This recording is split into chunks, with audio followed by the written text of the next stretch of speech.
got her in the fanny pack. Okay, well, you know. No hanky to Decapitation.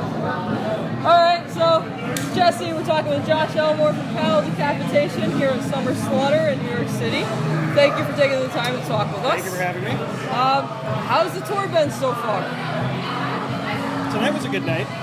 It's been, you know, like these things go, sort of chaotic with so many bands and, you know, very distant locations between shows, but it's been pretty good.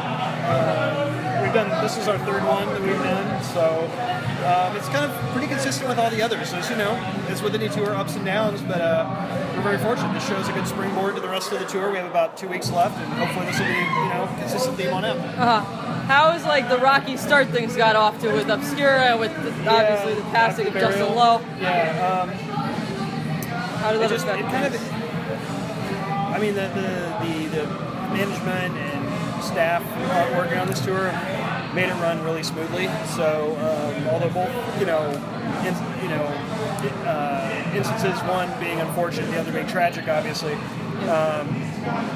have affected, I think, people, especially in the Justin Lowe case, a little more reflective, I guess you could say. But as far as the effect on like the tour itself, everything's been kept moving very smoothly. In Minneapolis, there was actually a tribute.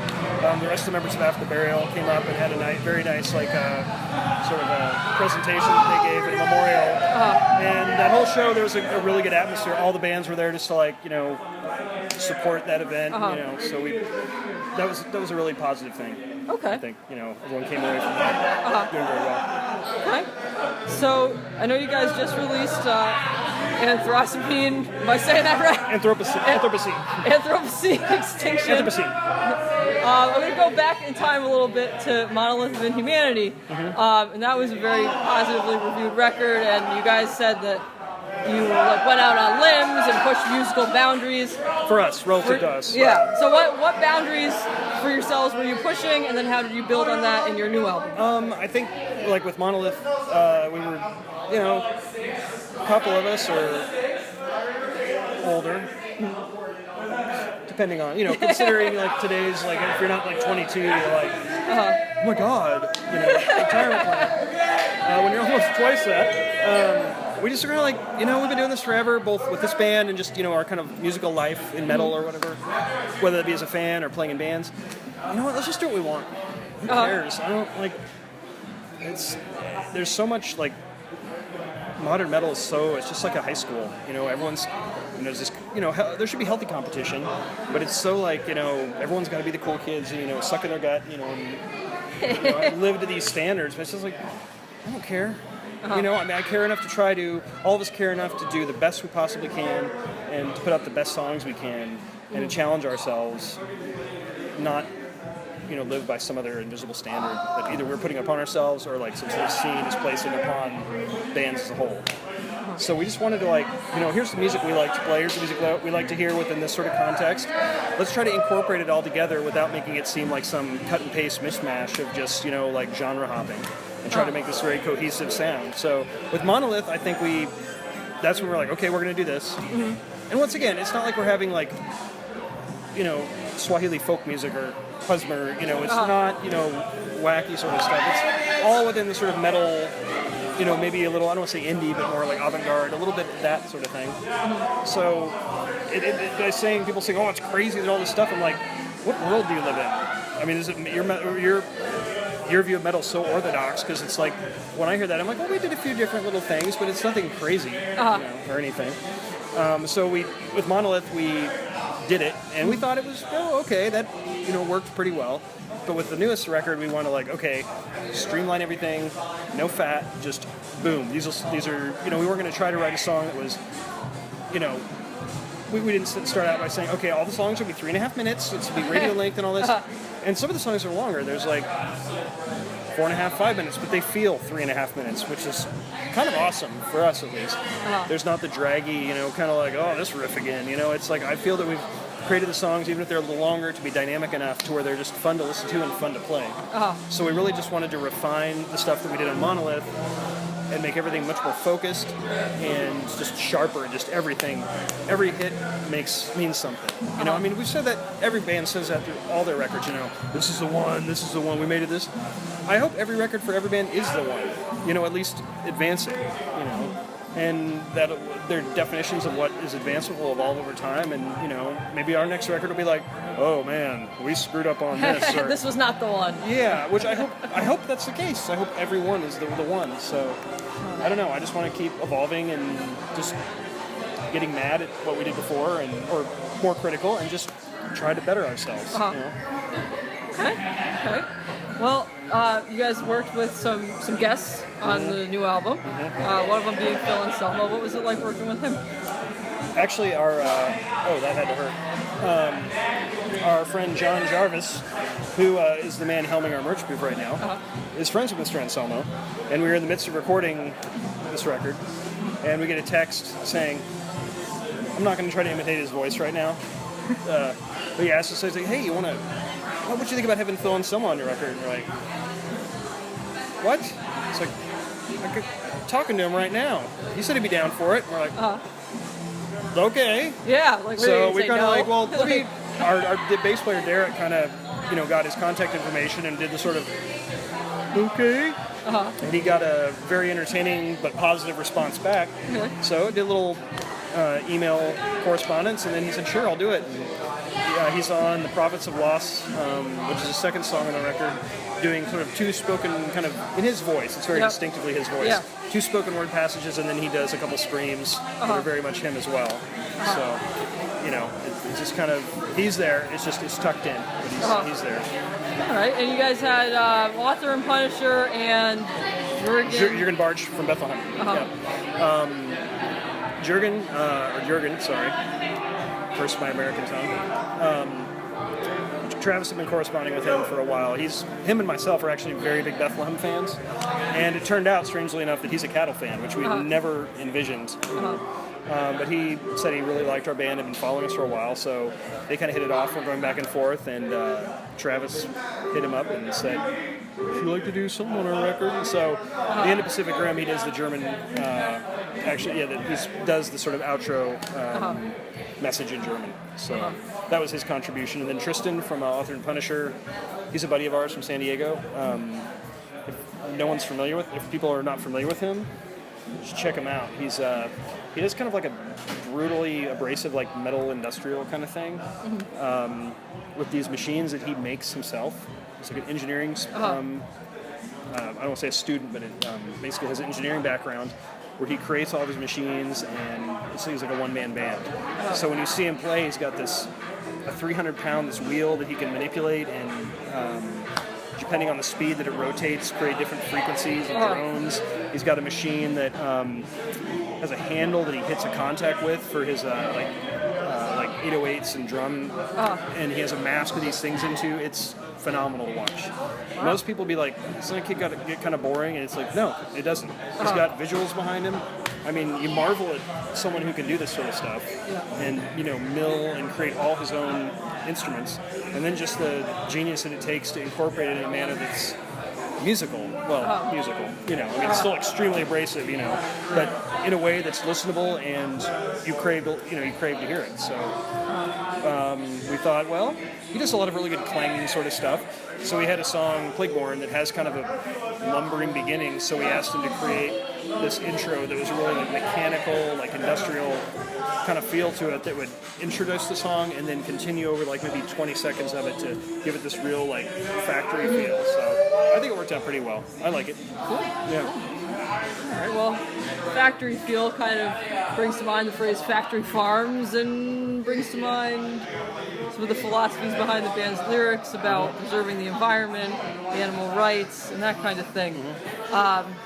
Do you think the message gets through to your listeners, or do you think...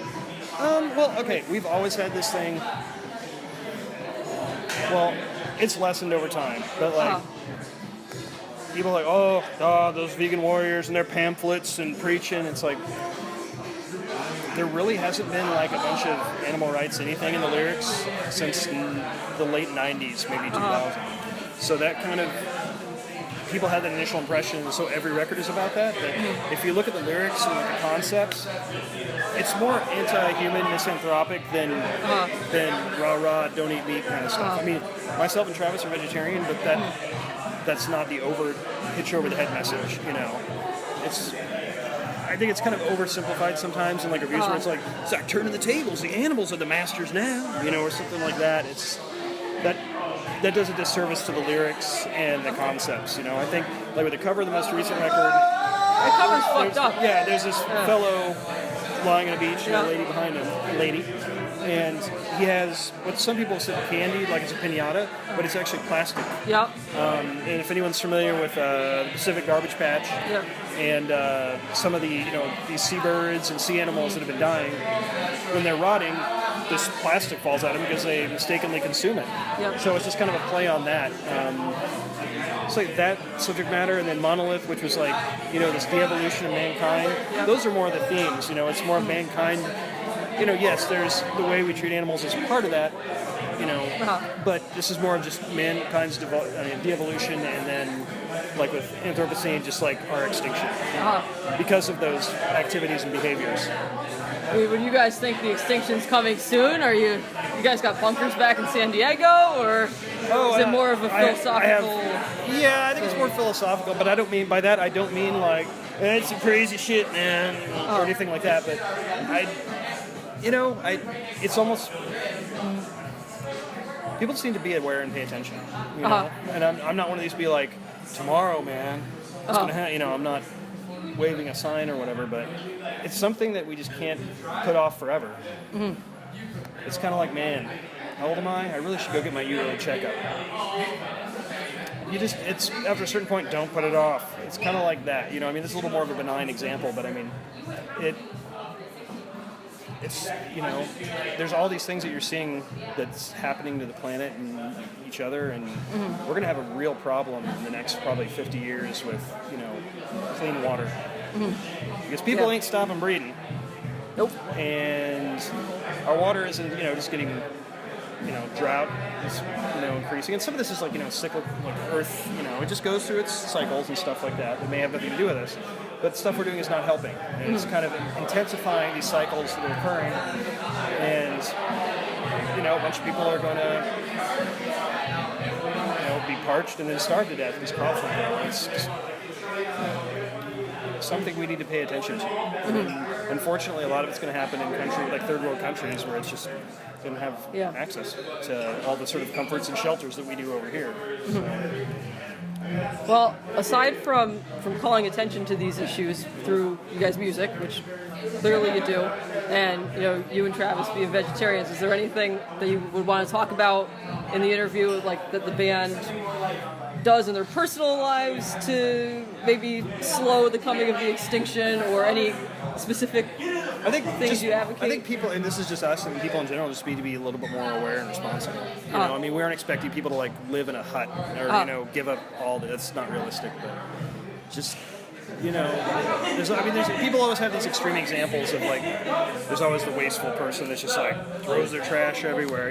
That's a cartoon example of. So I mean, we're not. Yes, of course, that's this very negative, polar end of that. But we're just trying to say like stuff people do every day that can, help. I mean, whether you want to like do recycling and all that stuff, or just be more aware of how much plastic you use, and like water bottles, because like on tours like these, there's 1 million water bottles in every venue that just go somewhere. Where do those go? In every venue in this country and other countries, it's just water bottles. So I don't know. We like Travis and his wife collect trash on the beach.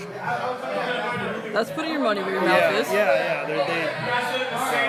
They're definitely actively doing that. So it's, I don't know.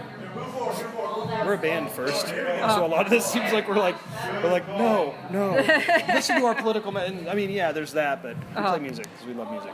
So that's like the first number one thing. Right. Well, speaking of the music, I'm new to Cal and Decap. Okay. I found it extremely jarring. Well, good. And like, I listen to metal, I listen to death metal, but this I was like, oh wow.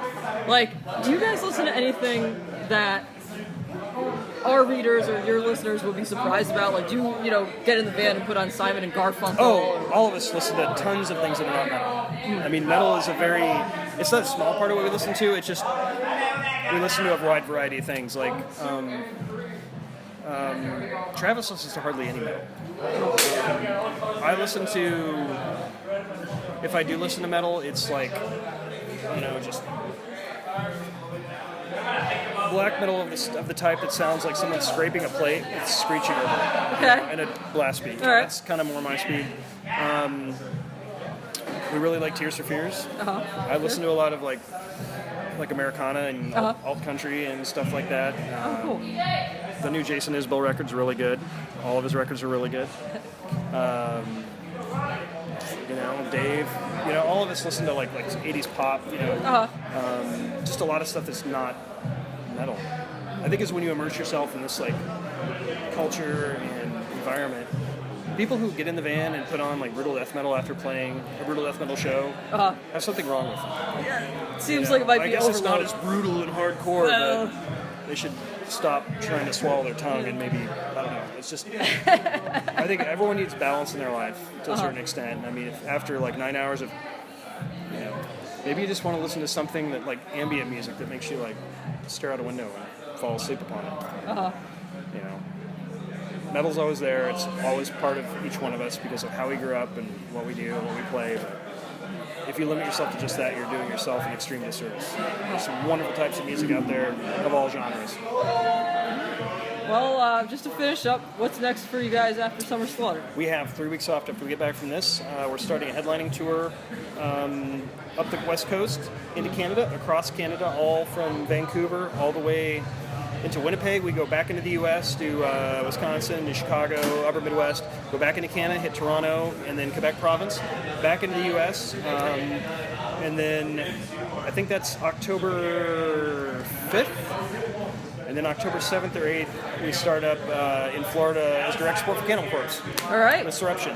So it should be a good B-market, windmill hair, lots of notes tour. Nice. So, we'll do our best. All right, great. Well, thanks for talking with us. Thank you. Nice to meet you. That's a wrap.